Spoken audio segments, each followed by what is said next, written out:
Hi, my name is Jacob Gordon and I'm living healthy every day. Today I want to talk to you about dopamine, what it is and how to increase it naturally. And if you stay till the end of the video, I'm going to tell you a simple way to get courage in less than 2 minutes.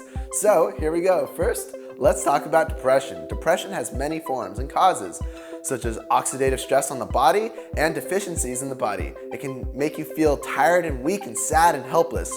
This is only an illness and not a personality. For example, if I were to have a broken bone, I would need to wear a cast for it to heal. So if I had depression, I would need to address the underlying problem to heal myself. One of these underlying problems can be a deficiency in dopamine. What is dopamine? Dopamine is the brain chemical or neurotransmitter that allows us to feel bliss, pleasure, euphoria, drive, motivation, focus, and concentration. But let's backtrack about how it works in the brain. Your brain's constantly communicating with itself. It's intricately linked nerve cells that communicate with each other through receptor sites. Dopamine is used by these nerve cells to send messages, and when a nerve releases dopamine in the brain, it crosses a synapse that attaches to a dopamine receptor on the next nerve cell. So when dopamine is depleted in the brain, these messages aren't transmitted properly and impair brain functions like behavior, mood, thinking, cognition, attention, learning, movement, and sleep. So yeah, dopamine controls a lot of our feeling of normalcy. So how can I tell if I have a dopamine deficiency? Well, if there's too little dopamine in my brain, then my emotions would swing all over the place without me wanting it to. Most of the symptoms mimic and are associated with clinical depression and major depressive disorder. Also, if I had an extreme dopamine deficiency, such as Parkinson's, I would have permanent damage to my motor skills, muscle rigidity, and tremors. So, I have 7 natural dopamine boosting strategies for you. Number 1 is sugar. First, decrease your sugar intake. This is because sugar alters the brain chemistry by disrupting dopamine levels directly. This is why if I were to eat a candy bar, I would get a sugar high. This goes the same for as alcohol and recreational drugs. In fact, sugar stimulates the exact same euphoric pathways that are targeted by alcohol and drugs. So a decreased level of dopamine in the brain would actually lead to sugar addictions, which the stuff can also be initiated by drugs like alcohol, cocaine, marijuana, and sugar. So limiting sugar intake will help fight these addictive dopamine depleting sugar cravings. And a great way I was able to overcome my bad sugar tooth was supplementing Chromium Picolonate. It actually helped decrease my sugar cravings. Number 2 is tyrosine. A second way to increase your dopamine levels is to take tyrosine. Our brain cells constantly need to manufacture new neurotransmitters for proper mood regulations, and what they use are amino acids as their raw materials. Amino acids are the building blocks of protein, and there are 20 different amino acids that make up the protein that our bodies need. The amino acid L-phenylalanine is a precursor or source for the production of dopamine. Phenylalanine is one of the essential amino acids that make dopamine in our body cannot make it without having eaten or supplemented it. Once we consume tyrosine, our bodies will synthesize it into dopamine. This is a great way to increase dopamine levels in our body by providing it with the tools it needs to build it. A great way I like to get phenylalanine is by taking Brain On by E3 Live. Other ways you can increase tyrosine is by eating bananas, especially red bananas, eating almonds, apples, watermelons, cherries, yogurt, beans, eggs, and meats. Foods aren't always enough for someone who has major depressive disorder, so I recommend supplementing tyrosine directly.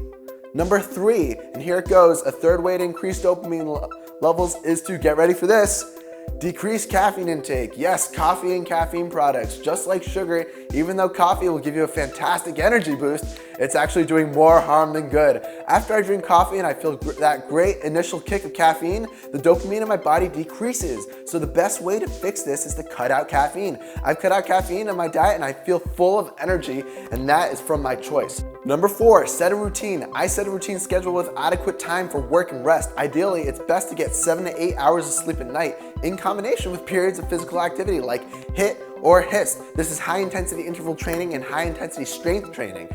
A great book to read about these is Spark, The Revolutionary New Science of Exercise and Brain by Jim Ratey, which these types of cardio exercise have been proven to help depression, ADD, addiction, and Alzheimer's. So sleep, set a routine and set an adequate time for work and rest. Ideally, your 24-hour day should include at least 7 to 8 hours of sleep per night in combination of periods with physical activity. Undersleeping or oversleeping combined with lack of regular exercise can drain the brain of dopamine, because when we sleep, it gives the brain time to recuperate from the long day and recharge its stores of neurotransmitters. And when we do regular physical activity, it increases blood circulation and allows hormones to travel in our brains, affecting our dopamine levels. So one of the easiest ways to boost dopamine, which I do, is sticking to a healthy routine. I like to get at least 7 hours to 8 hours of sleep a night and tons of physical exercise, with HIIT training every day is my favorite. Number 5 is stress. I know this might seem silly since everyone is trying to reduce stress. I don't know anyone who says, please give me more stress, right? Having high stress levels can directly affect the dopamine in your body. There are many forms of stress, but 2 I think are important and I want to talk about are poor adrenal functions and chronic daily life stressors. And while we can't always control our circumstances and what happens in our environment, we can handle what they mean to us and how they affect us. This is because we get to choose what affects us or not. So if you're not choosing wisely, then that can be devastating to your health. So it's important to establish an ongoing plan that empowers you to deal with stress effectively. Something I like taking are adaptogens like Rhodiola Rosea. This one in particular is very interesting because it actually puts stress on your cells while strengthening them at the same time. That way my cells have a higher tolerance to stress. So something that would have stressed me out over a year ago is now like tying my shoe.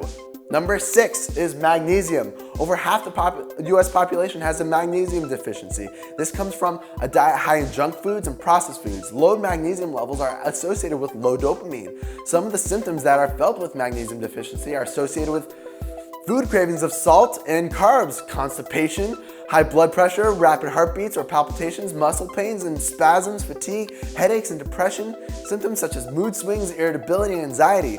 Blood tests and urine aren't always that great at testing if you have a magnesium deficiency, so a good way of testing is seeing how you feel with supplementing magnesium. I like to take magnesium oil by Ancient Minerals. I spray it on my skin after working out, which helps with DOMS or delayed onset muscle soreness while raising my magnesium levels, thus helping my dopamine. Number 7 are antioxidants. Dopamine is easily oxidized, so the antioxidants contained in vitamins such as vitamin C and E protect us from oxidative stress and damage.